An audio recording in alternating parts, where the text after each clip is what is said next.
Clayton and I were at the Sound Mind, Sound Body camp at Wayne State University on Thursday. Jim Harbaugh spoke, I said, for about 25 minutes or so.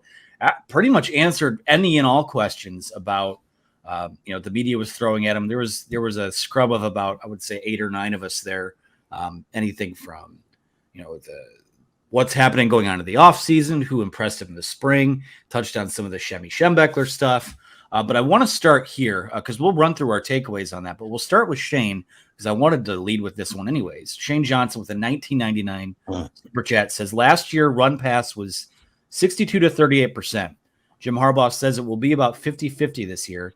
Sounds great, not just because we all want JJ slinging it, but also because it increases the odds of having the Don and Blake Corum healthy down the stretch and more attractive to quarterback recruits like Bryce Underwood. So we'll get into Jim Harbaugh's comments on that. More or less kind of said that, and he was in the mood for making bold proclamations, Clayton. He had a couple of zingers in there like that, but they want to be, they were talking about giving just about equal, maybe not equal amount of touches, but Jim Harbaugh says they want to come out of each of these football games, watch film on a Sunday night and say, okay, did Cornelius Johnson get what he was supposed to get out of that game? Did Blake Corum get his touches? Did Donovan Edwards get his touches? Did Colston Loveland get his touches? So they want to be an offense that spreads the ball around. And my question to you guys as we lead this off is that, we always talk about if it's not broke, don't fix it. They have the elite offensive line. We know they have the elite backs. We know they have, they have the potential to have some playmakers. But when push came to shove last year and Michigan needed to win football games, they were grinding things out up front. And when both of those backs were healthy, that's what the identity of this team was. So were you surprised at all to hear Jim basically be pretty transparent about the fact that they want to be a little closer to 50-50 this year? Surprised to hear him say it? No. Will I be surprised if it's 50-50? Absolutely, I'll be surprised. And in fact, I'll give Clayton $5 more to add to my tab that I owe him. I believe it's a lunch now and $5. So that would be $10. Right. So if my Michigan math is correct. But I will say this. I think it'll be closer to 60-40. And I think it should be, man, because when you have the offensive line and you can maul people and you can wear teams down, so in the fourth quarter, you're just kicking the crap out of teams like Ohio State on the ground a couple of years in a row. There is nothing sexier than winning football games that way. I understand. Would you rather have been Ohio State or Michigan last year? You had that pretty passing game, and guess what? You got your butt kicked by your rival on your own field. So, and if you've got a formula to do it, then you do it again. And when you got guys like Blake Corum and Donovan Edwards who are threats every time they touch the ball, and flat out, I asked Sharon Moore about this, and we had an exclusive with him for the football preview. I want you guys to order that to read what he said. But the fact I asked him about, what the fan base says and stuff like that. And he says he chuckles a little bit about it. And flat out, they're going to do, guys, what it takes to win football games. Now, it's not going to be, Shane, about impressing Bryce Underwood and stuff like that. It's going to be about, okay, Bryce, are you impressed with us going 13-0 again or 12-1 again and playing in the playoff? Because that's what JJ McCarthy cares about. He doesn't care if he's out there, winning Heisman trophies and throwing for 400 yards. This kid wants to win. I sense that Bryce Underwood is that same kind of guy. And if you have a special talent like that, obviously you're going to use him. And you're not always going to have two backs like Blake Corum and Donovan Edwards. So you're going to have to probably. But, man, when you can line up and blow people off the ball, I'm all for it. And I think eventually, Shane, I do think it'll be closer, maybe 58-42 or whatever this year.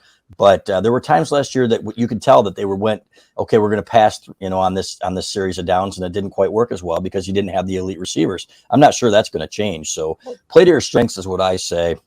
And as an old timer who saw several Michigan offensive lines blowing people off the ball and winning in the trenches, you still win football games in the trenches. I still think Blake Corum is going to be the offensive MVP of this football team.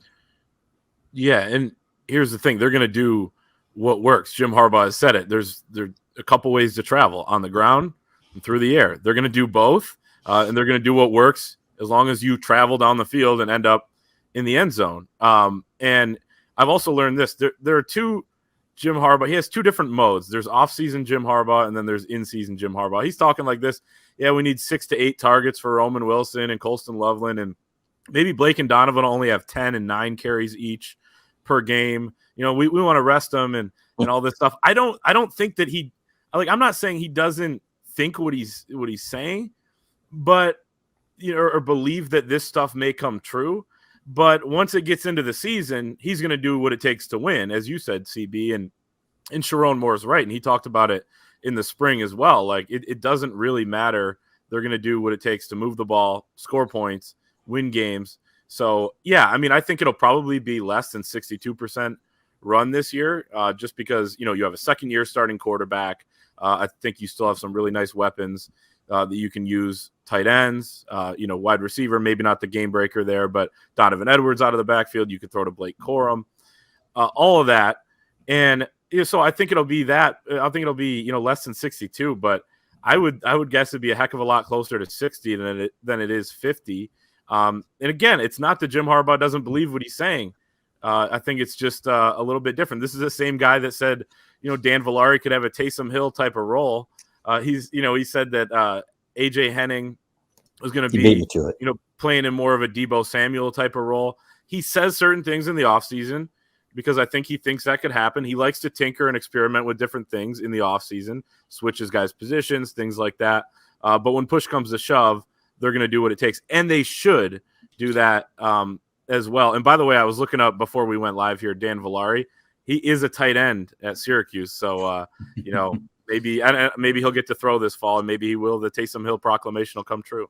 He'll be the guy running the Philly special at Syracuse. You guys read my mind. I was gonna say something, Clay. You guys, it's like you guys read my mind though, because I was gonna interview. But you know what? It's good for morale too, right? To tell these guys are like, man, I want my touches. In the off season, you want to give these guys something to shoot for too, and you want to say, hey, we're gonna give you every opportunity. But if a guy like AJ Henning isn't up to the task, you know what? Then you're going to go with what works. You're going to give him his chances. When he had some big moments in key situations during his Michigan career, we all remember the reverse, the little Statue of Liberty play and stuff like that. But at some point, it's up to you to be able to run routes and to get better and to improve so that you demand those touches. So that's what Donovan Edwards did last year, in my opinion. That's why I think you'll see him more as a passing game.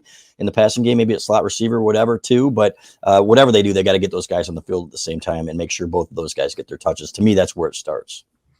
Yeah, I mean, and there are a couple guys in that group, too, where, I'll just be honest about it. I mean, Cornelius Johnson isn't a wide receiver where you go, man, we got to get him his 7, 8, 9 targets a game.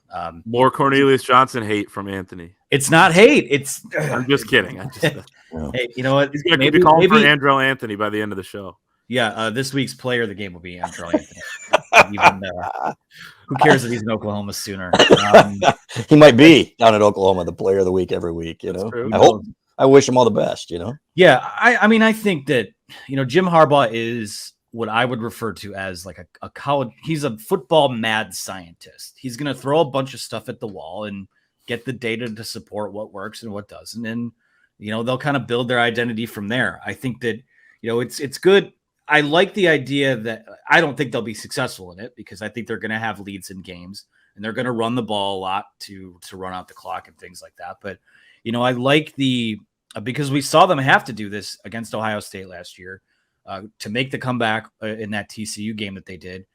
Sometimes you got to zig when the defense zags, and you have to be able to be pliable in your approach and not just say, you know what, we're tough, we're physical, no matter what happens, we're just it'll break for us eventually. Eventually the floodgates will open up. So I like the idea.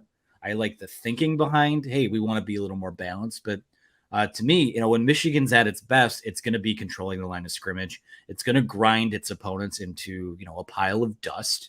And, that'll lend itself to being a little more run heavy. But, talk about getting all of these playmakers involved and getting guys their touches.